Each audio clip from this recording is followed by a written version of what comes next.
ఫెయిల్యూర్తో బాధపడుతున్నారా?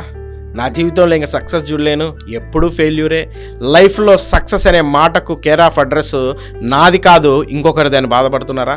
అందరికీ తెలుసు కదా, ఈ మధ్య మనము T20 వరల్డ్ కప్ 3వ గెలిచాం. అందరూ అనుకున్నట్టు విజయం అంత ఈజీగా రాలేదండి. T20లో ఫస్ట్ సౌత్ ఆఫ్రికాతో ఓడిపోయినప్పుడు ఏ లోపాలు మనము చేశామో తెలుసుకొని వాటిని సవరించుకున్న తర్వాత టీమిండియాకు కప్పు రావడం జరిగింది. ఈరోజు దేవుడు కూడా నిన్ను ఓటమిలో నడిపిస్తున్నాడంటే ఏదో ఒక పాఠం నువ్వు నేర్చుకోవాలని. యెహోషువ కూడా గొప్పగా నిన్ను విడవను ఎడబాయను, నిన్ను అందరిలో గొప్పవాడిని చేస్తానని వాగ్దానం పొందినవాడు హాయి పట్టణంలో ఓడిపోయినప్పుడు దేవుని మందసం ఎదుట సాగిలపడి ఏడ్చినప్పుడు దేవుడు చూపించాడు. శపితమైంది ఏదో ఆయనకు చూపించాడు, సరి చేసుకున్నాడు.